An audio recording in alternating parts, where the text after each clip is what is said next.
Let's model this lifeguard chair. It's full of a bunch of joining, bendy pipes, which would be a nightmare to scan or of course generate with AI. So your only choice is to know what you're doing and model the thing. If you don't know what you're doing, hopefully you will by the end of this video.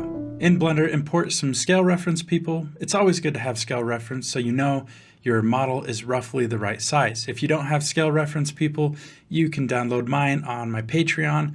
Let's grab this standing guy. Add a circle, extrude, and scale it to the proper size for one of our structural pipes on the chair. Add some loop cuts so we have some geometry to work with, and in the modifier tab, add a simple deform. Change this to bend so it bends, and you can play with the restriction limits and the bend angle to get the result you want. In our case, we need this to be slanting, so it's not quite a 90-degree angle bend. Let's go with something around 80. I'll rotate this so I can see what I'm doing. And yeah, that looks pretty good. Let's extrude back the top a bit and let's get another bend at the bottom. For this one, I'll extend this bottom bit, add some loops, and actually just separate my selection so this is a whole new chunk. That way we can just worry about bending this part and not messing with what we already made. Same thing here, just use simple deform, play with the angle and the limits until you get what you need. Then we can join that separate bit back with the main one. I did the exact same thing to add a bend to a second pipe in the back here. Now we have two pipes. How do we join them at this intersection in a way that looks seamless? Truth is, there are a ton of ways to do this. I'll show you the fastest. Go to the second pipe here and add a loop cut that matches up with the incoming geometry on the first pipe. Then select these faces and just delete them. There's an add-on that comes with Blender called Loop Tools. If you have that, just right-click and change this to a circle. Then you can kind of move it forward, extrude it out, and use the Outset tool to brace the geometry.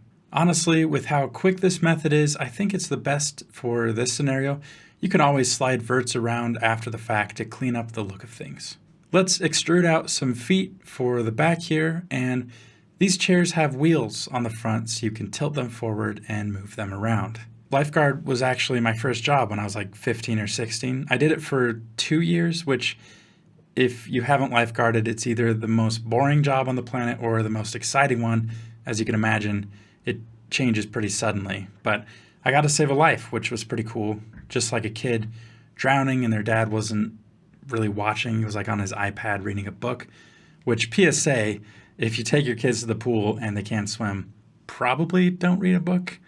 Anyway, we've got some wheels and now we're just adding another support bar. I'll walk you through the pipe joining process once again, just so you can see how it works. Add loops where the second pipe is coming in at, delete these faces, set them to a circle with the Loop Tools right-click menu, adjust the position, and extrude out. The Outset tool is great for outsetting this loop. Then you can always slide some edges around to clean up the shape. So let's just mirror this over with a mirror modifier, and from here, it's pretty much just more of the same. We're creating new pipes at the angles we see in our reference and using the same exact workflow to join them up with the existing pipes.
steps for our chair are pretty straightforward. They're basically just boxes with some extrusions and bevels.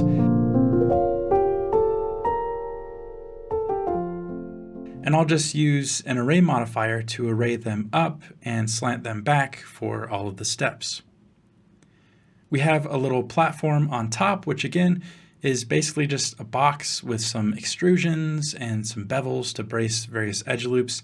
It has a metal plate mounted on it that we can transform into a circle where we have another metal pipe that comes up to meet the chair. The chair is basically this solid chunk of formed plastic that's holy $230. Anyway, to create it, we can use more of the simple deform modifier. I just shaped this plane to kind of mimic how the chair is thicker where you sit at the bottom.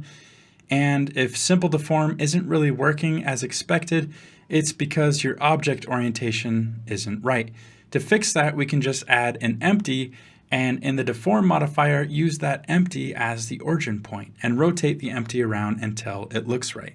Again, it's just a matter of playing with your angle and your restriction limit angles. Once I got the first simple deform, I applied it and added another one on the z-axis this time. Then in edit mode, I turned on proportional editing, changed the fall off to sphere, and kind of nudged my center chair edge around until I got a nice little butt cradle. Then I inset and scaled along normals, took the outside edges and just extruded them in to form a smooth lip around the outside. To make sure we have a good shape, I grabbed my sitting reference. This is great because I created these at typical chair height. So you know if the chair fits this guy, it'll fit the average human dimensions, if there is such a thing. To make sure it fit, I did some more proportional editing and created a simple little plate to fit the bottom of the chair against the post. And that's it for modeling. If you want to do a quick showcase rendering like this one, stick around for the live portion of the tutorial. All right, so the model's done. I just wanted to show you how to grab a quick showcase video of the model if you want to show off the model at this point. Just my typical workflow. So the first thing we'll need is an add-on that comes with Blender. So if you're in the latest version of Blender, they changed up how they do add-ons a little bit. Just go over to Get Extensions, and this one, like I said, comes with Blender. Just type in camera, and it's called Add Camera Rigs. So just install that. And now when you hit Shift-A to add a camera, we have a dolly rig and a crane rig, which is super useful. Let's go ahead and use the crane rig.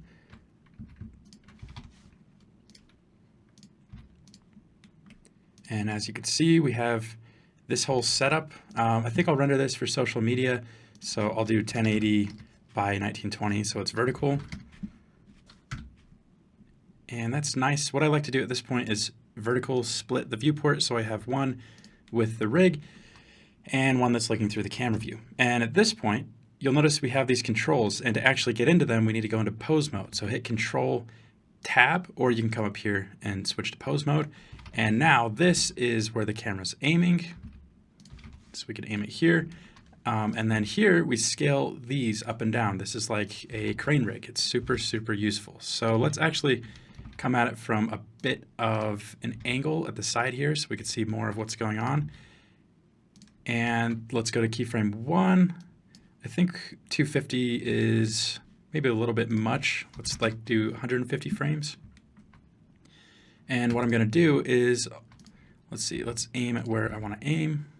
Frame up the first one. So we're going to start here. So I'm going to grab all of these and hit I to insert a keyframe. And then I'm going to scale this up, scale this out. And I think the aiming is actually pretty good. I might just adjust it. Well, no, that's good. Oops. We should have jumped to the last keyframe before we did that. So let's do that one more time. Otherwise, we're just keyframing on top of what was already there at frame 1. And I think I like that. Now, if we play through this, it'll have an ease in and ease out. So it kind of starts slow, gets fast. I don't want that. I want to just come over here, right click, interpolation mode, and set it to linear. Make sure everything's selected. And now, when we play through, it just is this constant motion. And that could be one shot in the showcase. I'm actually going to select everything, and let's bring it so it only lasts 100 frames. Because I think it could be even faster. Yeah, that's pretty good. Our friend here is just for scale reference. Let's tuck him inside a little bit more. Actually just going to get rid of him entirely. Okay, so I want a wireframe rendering because we've taken time to model this and I want to showcase what it looks like. So the first thing I'm going to do is set up a bit of an environment. What we could do at this point, if you just wanted the wireframe, kind of how things look right now in the viewport, we could come over here, we could turn on wireframe, and then we could hide what we don't want to see here. We could just come up here and go to View, Viewport Render Animation, and that will render what you see in the viewport. But I think we could take it a step beyond that. So let's actually create a little bit of a backdrop here. Just going to grab these three edges and bevel them. Nice seamless cyc background back there. Grab these top ones. Turn off wireframe so we can see what's going on. Okay, now let's do some lighting. So the left side, I'm opening up the shader editor. And let's start with first things first, let's turn off the background just so we can see exactly what these lights are adding to the scene. I'm going to start with an area light just over top here.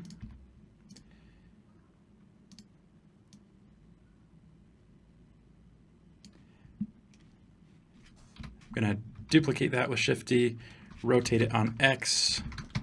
I always go the wrong way. Get like a rim light here, nice and harsh light. Let's bump up the power.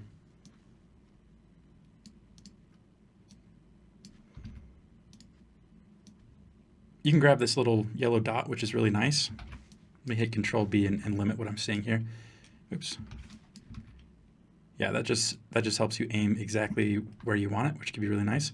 Let's go ahead and try making this a spotlight so we have even more control over where this is hitting. Just really limit.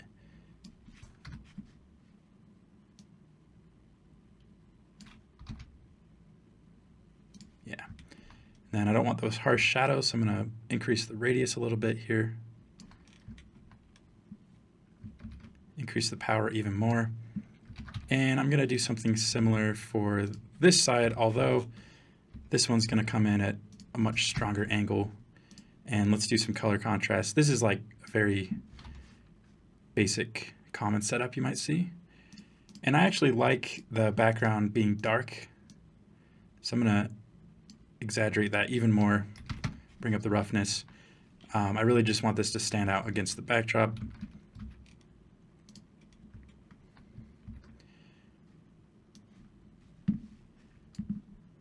Then I'm just going to play with some intensities. And what I like to do is go on and off with my lights sometimes to make sure they are contributing what I want them to contribute. Make sure every light has a role and I don't have anything extra. Okay, so that's a nice little lighting setup. Let's go ahead and add an empty on our little friend here. Let's call it depth of field, DOF, and let's go into our camera settings and turn on depth of field. Because we're using this rig, we're going to remove or delete these drivers. They have drivers on the focal length and stuff, which I'm not going to use in this particular setup. And let's just exaggerate this to see where the focal point is. And I'll set it, or the f-stop, I'll set it at something like 1.4. Make sure that ground plane is not intersecting with our wheel. All right, that's pretty good. So what we're going to do now, let's go through our render settings, make sure this is going to render nice and fast. I am just really limiting the samples here because I don't really need a lot of this stuff. Reflective and refractive caustics, all of that we can do without it. I will have motion blur. It's subtle, but I think it adds. Let's choose a render location. Let's go to my desktop and we'll call this one, oops, what am I doing? Let's call this one render. Really creative. And finally, in our performance settings, let's turn on persistent data. That'll use more GPU when we render, but it'll remember the info, the geometry in the scene from frame to frame, so it doesn't have to load that at the beginning each time. Final thing is, instead of PNG, let's try TIFF. Yep, so now we can go ahead and hit Control F12 and start the render. So you see how it's loading in that information at the beginning of frame 1? What that just did right there persistent data, when it's turned on, it doesn't have to do that for every frame.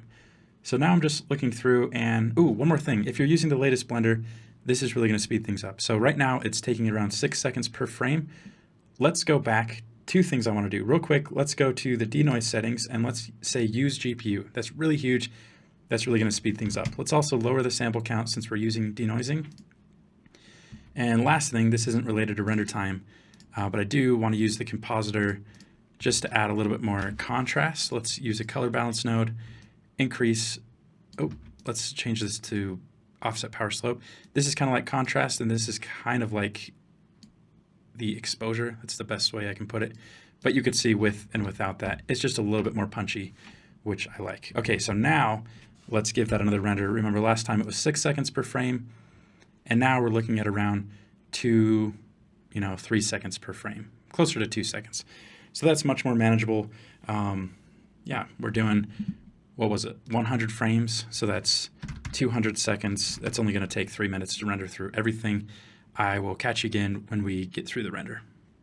Okay, so the first rendering finished, and I'll show you that in a second, but I just wanted to show you how to get the wireframe as well. So this is our scene. It has the exact same camera motion that we had before, but what I've done is I've come up here, and where this was studio, I changed that to flat, and then under the viewport overlays, I turned on our wireframe. So now we just have flat color, in this case white, with our wireframe on top of it. And this is exactly what we want. The last thing you need to do over the overlays is you can turn off the floor and the X and Y axis as well as the 3D cursor.